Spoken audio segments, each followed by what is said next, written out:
స్వచ్ఛత అంటే నందిని. నందిని పాలు మరియు పెరుగు.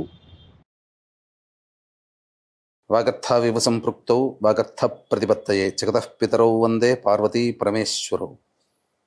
ఆదిత్యాయ చ సోమాయ మంగళాయ బుధాయ చ గురుశుక్ర శనిభ్యశ్చరాహవే కేతవే నమః. శృంగేరి జగద్గురు పీఠాధిపతులకి, కంచి పీఠాధిపతులకి నమస్కారములు తెలియచేసుకుంటూ కార్యక్రమాన్ని ప్రారంభిద్దాం. వీక్షించేటువంటి ప్రేక్షకుల్లో చాలామంది గత కొన్ని నెలలుగా ఈ పక్ష ఫలాల గురించి మనం తెలియచేస్తున్నాం. రాశి ఫలాలు చాలామంది ఎంతోమంది ఆదరిస్తున్నారు. వాళ్ళ నిజ జీవితంలో చాలామంది నిజంగా జరుగుతున్నాయండి, మీరు చెప్పినట్టే జరుగుతున్నాయి, ఏ రోజుకు ఆ రోజుకి సంబంధించినటువంటి ఖర్చు కానీ ఆదాయం కానీ అలాగే ఉంటుంది, ఇక మానసికమైనటువంటి ఒత్తిళ్లు కూడా చెప్పినటువంటి రోజుల్లో ఉంటున్నాయి అని చెప్తున్నారు. కానీ కొంతమంది మాకు ఇవేవి జరగట్లేవు ఎందుకని అని చెప్పి అడుగుతున్నారు. అయితే ఇక్కడ క్లారిటీ మీకు ఒకటి తెలియచేస్తాను. ముఖ్యంగా పేరును బట్టి కాకుండా జన్మ నక్షత్రము ఉండి జన్మ రాశి గనక ఉన్నటువంటి వాళ్ళు ఖచ్చితంగా ఆ రాశే చూసుకోవాలి.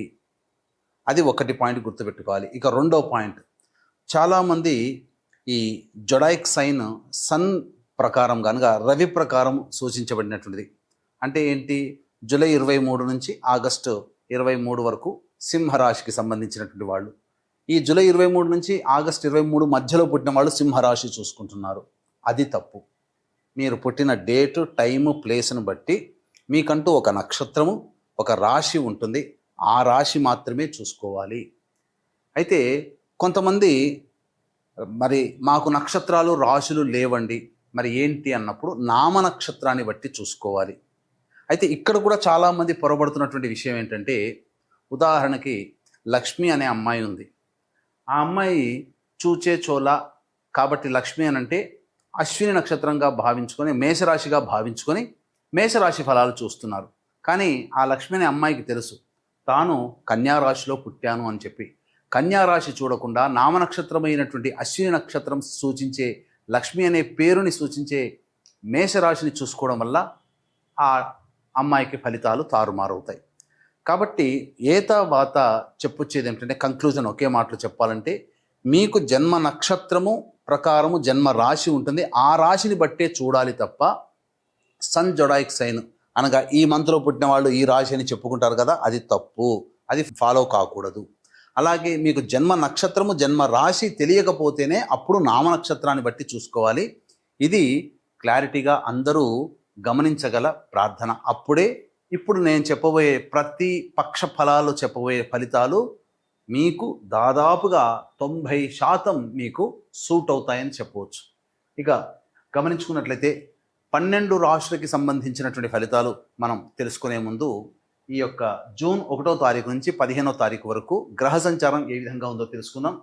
యాజ్ యూజువల్గా శని మీనరాశిలో, రాహు కుంభరాశిలో, కేతు సింహరాశిలో, అలాగే శుక్రుడు మేషరాశిలో మరియు వృషభ రాశిలో రవి సంచారము, 6వ తారీఖు వరకు బుధుడు వృషభ రాశిలో, 7వ తారీఖు నుంచి బుధుడు మిథున రాశిలో, అలాగే గురువు మిథున రాశిలో, కుజుడు 6వ తారీఖు వరకు కర్కాటక రాశిలో, తదనంతరం 7వ తారీఖు నుంచి కుజుడు సింహరాశిలో మరియు కేతు కూడా సింహరాశిలోనే సంచారం చేస్తున్నాడు.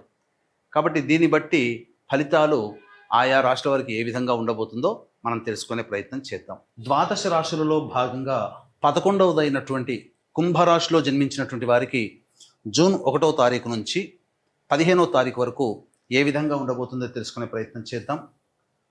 రాహువు జన్మరాశిలోనే, కేతు సింహరాశిలో ప్రభావం వెరసి అన్ని విధాలుగా ముందడుగు వేసి మొండి ధైర్యంతో, నన్ను ఏదైనా కానీ ఆత్మవిశ్వాసంతో మొండి ధైర్యంతో ముందడుగు వేసేటువంటి అవకాశాలు కలుగుతాయి. ఇక 6వ తారీఖు వరకు కర్కాటక రాశిలో కుజుడు సంచారం చేస్తున్నటువంటి కారణం చేత అద్భుతంగా ఉంటుంది. అంటే అన్ని విధాలుగా జయం అనేటువంటిది కలుగుతుంది.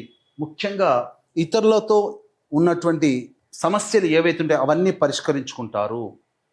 ముఖ్యంగా లోన్లు శాంక్షన్ అయ్యే అవకాశం ఉంటుంది. రావాల్సినటువంటి రాని బాకీలు వసూలవుతాయి. అలాగే భూ వివాదాలు, ఆస్తి తగాదాలు 6వ తారీఖు లోపల పరిష్కారం చేసుకోగలిగితే మేలు.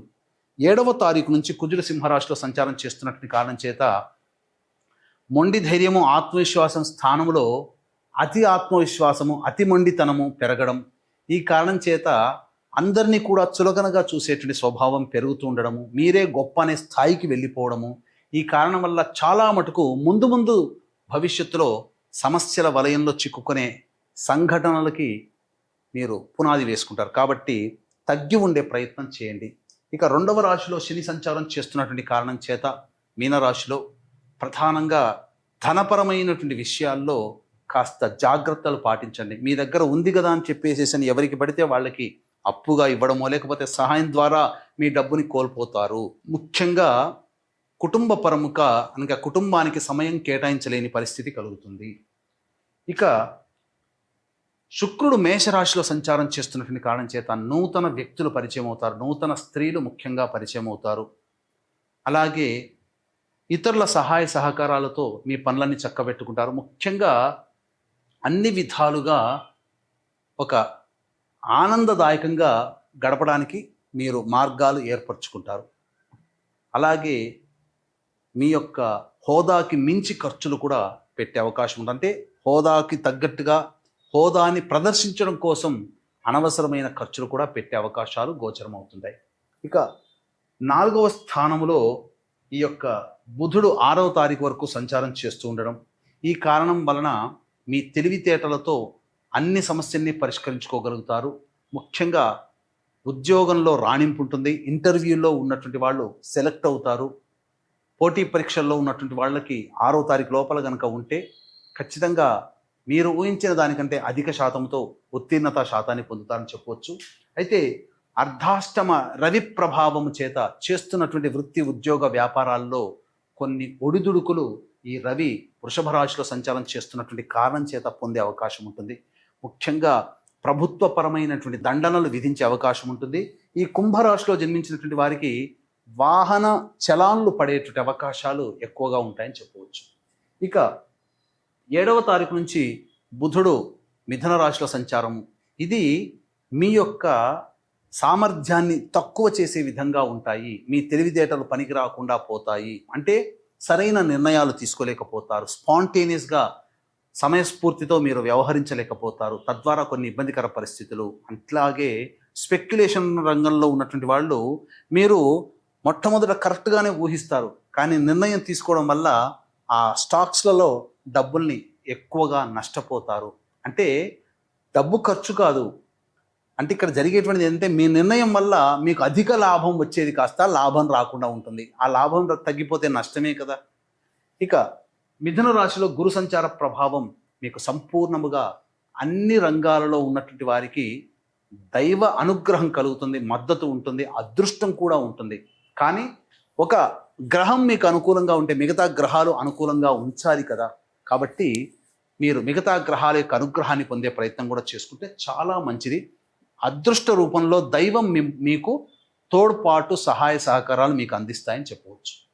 ఇక ఈ కుంభరాశిలో జన్మించినటువంటి మహిళలకి గతంలో కంటే కూడా మెరుగైనటువంటి జీవనం ఉంటుంది.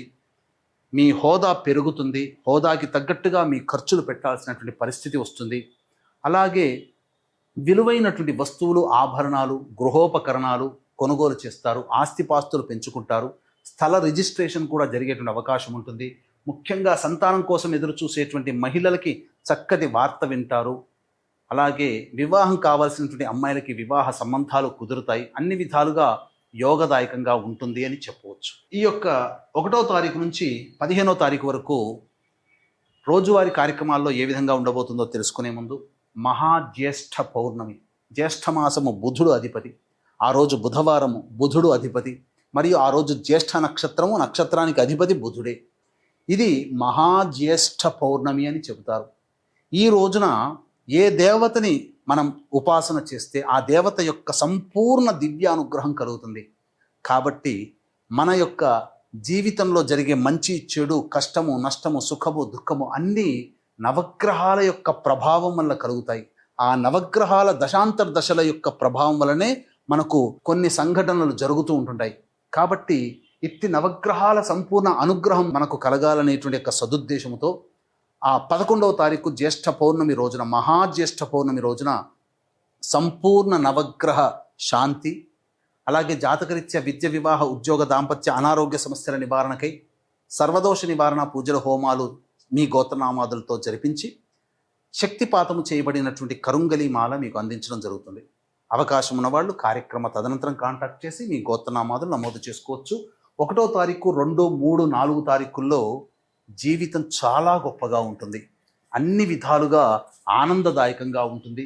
మరీ ముఖ్యంగా రాని బాకీలు వసూలవుతాయి. నిరుద్యోగస్తులకి ఉద్యోగం లభించే అవకాశం ఉంటుంది. ధనపరమైనటువంటి సమస్యల్ని పూర్తి చేసుకుంటారు. విందుల వినోదాల్లో పాల్గొంటారు. కుటుంబ సభ్యులతో ఆనందంగా జీవిస్తారు.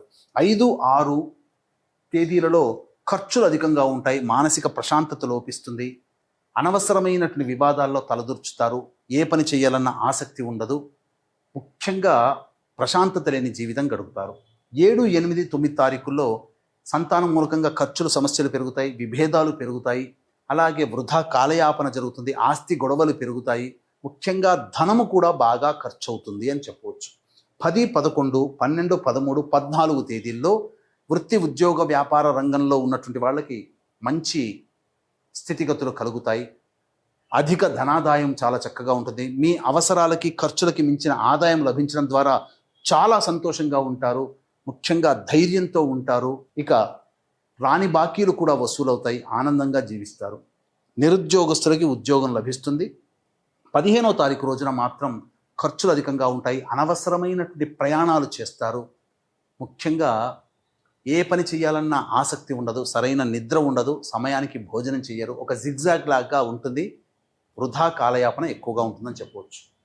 ఇక గమనించుకున్నట్లయితే ఇప్పుడు చెప్పబడినటువంటివన్నీ కూడా మీ దైనందిన కార్యక్రమాల్లో జరిగే మంచి, చెడు, ఆదాయము, ఖర్చులు.